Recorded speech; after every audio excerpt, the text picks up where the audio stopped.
tala qauluhu ta'ala walladzina idza fa'alu fahishatan aw zalamu anfusahum dzakarullaha fastaghfaru lidhunubihim wa yaghfiru dhunuba innallaha wa lam yusiru ala ma fa'alu hum ya'lamun. Ya, artinya dari Ali bin Abi Thalib mengatakan, saya ini orang yang suka kalau dengar hadis dari Nabi langsung saya amalkan, ya. Dan kalau ada yang menyampaikan kepada saya dari sahabat Nabi pun, saya nggak mau langsung dengar kecuali dia bersumpah atas nama Allah memang dia dengar langsung dari Nabi SAW. Gitu. Maka dia mengatakan, saya dengar dari Abu Bakar. Abu Bakar adalah orang yang jujur, saya percaya. Abu Bakar mengatakan, Nabi SAW pernah berkata, tidak ada seorang hamba melakukan dosa lalu bersuci. Anda berdosa apapun, Anda berwudu, ya, dan melakukan sholat 2 rakaat. Niatnya sholat taubat di sini. Kemudian beristighfar, memohon ampun setelah salam kepada Allah kecuali dosanya diampuni. Ya, kemudian beliau membaca firman Allah Subhanahu wa taala tadi, ya, dalam surah Ali Imran 135, dan orang-orang apabila mengerjakan perbuatan keji atau menganiaya diri mereka, mereka ingat kepada Allah dalam memohon ampun terhadap dosa-dosa mereka, dan siapa lagi yang dapat mengampuni dosa selain daripada Allah, dan mereka tidak meneruskan perbuatan keji tersebut. Allah Subhanahu wa taala juga memastikan di poin ini, teman-teman, semua orang beristighfar agar asal Anda tulus, ya, bukan hanya sekedar ucapan lisan yang hanya karena ingin dipuji orang. Memang Anda mohon maaf kepada Allah, sederhana saja, duduk di sofa, duduk di kursi, di atas meja kerja Anda mengatakan astagfirullah wa atubu ilaih. Anda merenungi dosa dan istighfar, dipastikan diterima oleh Allah. Karena Nabi SAW mengatakan dalam sebuah hadis, Allah berfirman, hadis qudsi, ya bena Adam, wahai anak Adam. Hadis ini sahih diriwayatkan oleh Tirmidzi. Maaf, hadis ini hadis hasan diriwayatkan oleh Tirmidzi. Kata Allah SWT, ya bena Adam, wahai anak Adam, innaka ma da'autani wa rajautani ghafartu laka ma ala ma kana minka wala ubali. Selama kamu memohon dan mengharap kepadaku, aku akan memberimu ampunan terhadap semua dosamu dan aku tidak akan peduli berapa besar pun dosamu. Ya bena Adam, wahai anak Adam, lau balagat dunubuka ananas sama'i thumma astaghfartani ghafartu laka wala ubali. Kalau seandainya dosa-dosamu mencapai memenuhi langit, kemudian kau memohon ampun kepadaku, niscaya aku akan mengampunimu dan aku tidak peduli. Dalam riwayat yang lain juga, Nabi SAW bersabda, idza adnabal abdu dzamban faqal, kalau seorang hamba berbuat dosa lalu dia mengucapkan, Allahumma gfirli, ya Tuhanku, ya Allah, ampunilah kesalahanku. Fayaqulullahu azza wa jalla, maka Allah pun berfirman, adnaba abdi dzamban fa'alima anna lahu rabban ya'khudhu bidzambi wa yakfiru dzambal abdi i'malu ma syi'ta faqad ghafartu lak. Maka Allah pun menjawab langsung mengatakan, sesungguhnya hambaku ini telah berbuat dosa dan dia tahu dia punya Tuhan yang akan membersihkan dan memaafkan dosa-dosa itu. Maka ketahuilah, aku sudah memaafkan dosa-dosa hamba ini, ya. Maka berbuatlah sesukamu setelah itu, maksudnya beramal solehlah kamu setelah itu, karena sesungguhnya dosamu yang lalu sudah aku maafkan. Kau tidak akan dihisap lagi dengan dosa-dosamu itu. Kemudian juga di dalam sebuah athar diceritakan tentang iblis. Ya.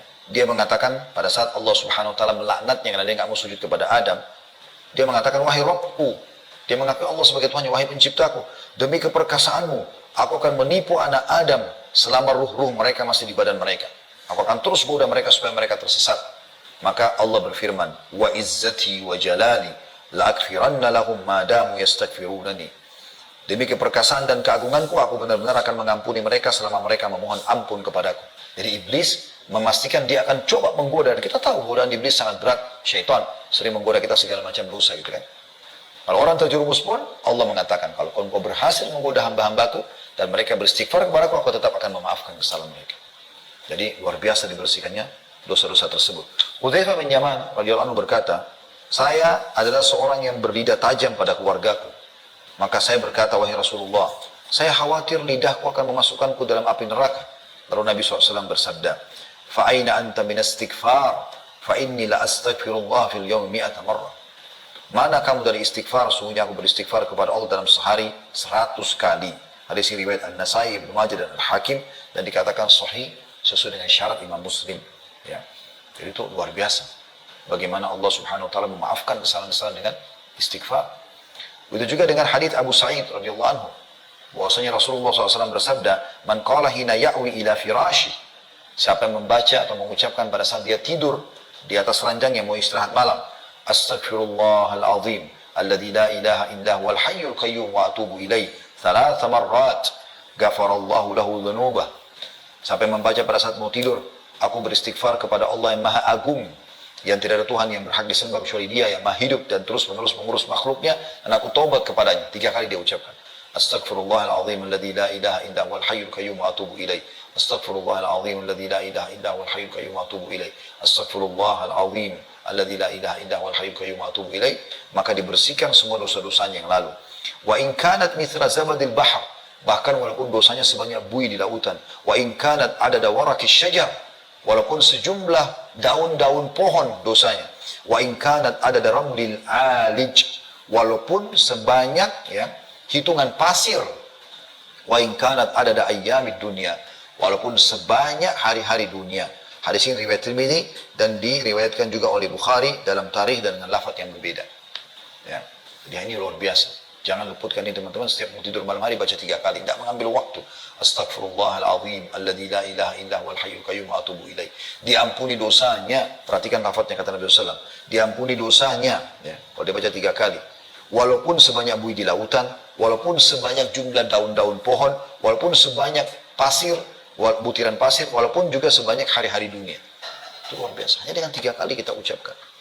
Dalam riwayat yang lain, "Ghufirat dzunubu wa in kana farra minaz zahaf." Dalam riwayat lain, riwayat Zaid radhiyallahu anhu, bisa yang diampuni dosa-dosanya walaupun dia lari dari peperangan. Walaupun dia lari dari peperangan. Ini diriwayatkan Abu Daud, Tirmidzi dari hadis Zaid. Al-Hakim mengatakan sahih sesuai dengan syarat Bukhari Muslim. Jadi lari dari medan perang itu adalah dosa besar. Tapi membaca istighfar model yang seperti ini, Astaghfirullahaladzim alladzi la ilaha illa huwal hayyul qayyum wa atubu ilaih, 3 kali pada saat mau tidur, itu dibersihkan dosanya walaupun lari dari medan perang. Itu luar biasa. Semoga Allah mudahkan kita mengamalkan. Yang kelima, manifestasi daripada istighfar dan taubat adalah mencegah hukuman dan adab sebelum keduanya terjadi.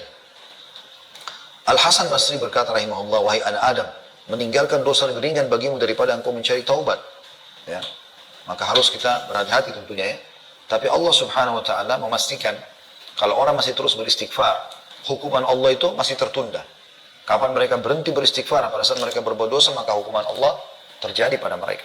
Dalam surah Al-Anfal ayat 33 Allah berfirman, "A'udzu billahi minasyaitonir rajim, wa ma kana Allahu liyu'adzibahum wa anta fihim, wa ma kana Allahu mu'adzibahum hum yastaghfirun." Ini tentang orang-orang Quraisy Mekah Mereka penyembah berhala. Allah mengatakan, dan Allah sekali-kali tidak akan mengadab mereka sedangkan kamu berada di antara mereka, hai Muhammad. Adanya Nabi SAW itu tidak membuat ada datang adab. Dan tidak pula Allah akan mengadab mereka sedang mereka masih memohon ampun. Mereka masih mengatakan, Rabbi ghafirli, Allahumma ghafirli, astagfirullah. Berarti masih dimaafkan kesalahan. Abu Musa al-Asy'ari berkata, dahulu kita memiliki 2 pelindung dari adab. Salah satunya telah pergi, yaitu Nabi SAW. Dan tersisa 1 lagi, yaitu istighfar. Kalau ini pun hilang, maka binasalah kita. Jadi istighfar merupakan pelindung yang diberikan Allah untuk hamba-hambanya. Yang keenam, istighfar adalah sebab diangkatnya derajat setelah kematian. Tinggikan derajatnya di surga. Terutama bagi anda yang Allah karunia anak yang luar biasa. Anak-anak yang sudah anda kader di sekolah, masukkan di sekolah-sekolah Islam. Supaya mereka menghafal doa-doa, menghafal Al-Quran. Mereka jadi orang-orang yang soleh dan solehah. Perhatikan kata Nabi SAW dalam hadits Abu Hurairah radhiyallahu anhu, "Inna Allah azza wa jalla yarfa'u darajata lil 'abdi shalihi fil jannah, fayaqul ya Rabbi anna li hadhi, fayaqulu bi istighfari waladika lak." Sesungguhnya Allah benar-benar yang maha suci dan maha tinggi akan mengangkat derajat seorang hamba yang soleh di surga. Sangat tinggi, sampai dia pun heran, dia bertanya. Dia mengatakan, "Wahai Tuhanku, dari mana nikmat ini yang hamba terima?" Maka Allah berfirman, "Dengan istighfar, dari istighfar anakmu untukmu." Hadis ini diriwayatkan Ahmad dengan sanad hasan. Jadi anak-anak yang kita kader berarti bisa sampai kepada kita. Istighfar itu bisa mengangkat derajat setelah kematian. Juga dalam hadis yang masyhur kata Nabi SAW, "Idza mata ibnu Adam inqata amru illa min thalath." Kalau anak Adam meninggal dunia terputus sumber pahalanya kecuali dari 3. Shadaqatin jariyah, sedekah yang terus berjalan, atau ilmu yuntafa'u bih, atau ilmu yang bermanfaat, aw waladin shalihin yad'u lah, atau anak saleh yang mendoakan. Hadis ini riwayat Imam Muslim. Yang ketujuh, istighfar adalah sebab disucikannya hati. Dan kalau hati kita bersih, maka semua akan mudah kita lalui kehidupan ini. Kuncinya di hati. Kata Abu Hurairah radhiyallahu anhu bahwasanya dia menyampaikan bahwasanya Rasulullah SAW bersabda, "Innal mu'mina idza adnama dhanban kanat nuqtatun sauda'u fi qalbi." Kalau orang mukmin berbuat satu dosa, maka akan menjadi titik hitam dalam hatinya. Fa in taba wa naza'a wastaghfara su'ika qalbuhu minha. Dan kalau dia bertaubat dan menanggalkan dosa itu serta beristighfar, maka hatinya kembali bersih darinya.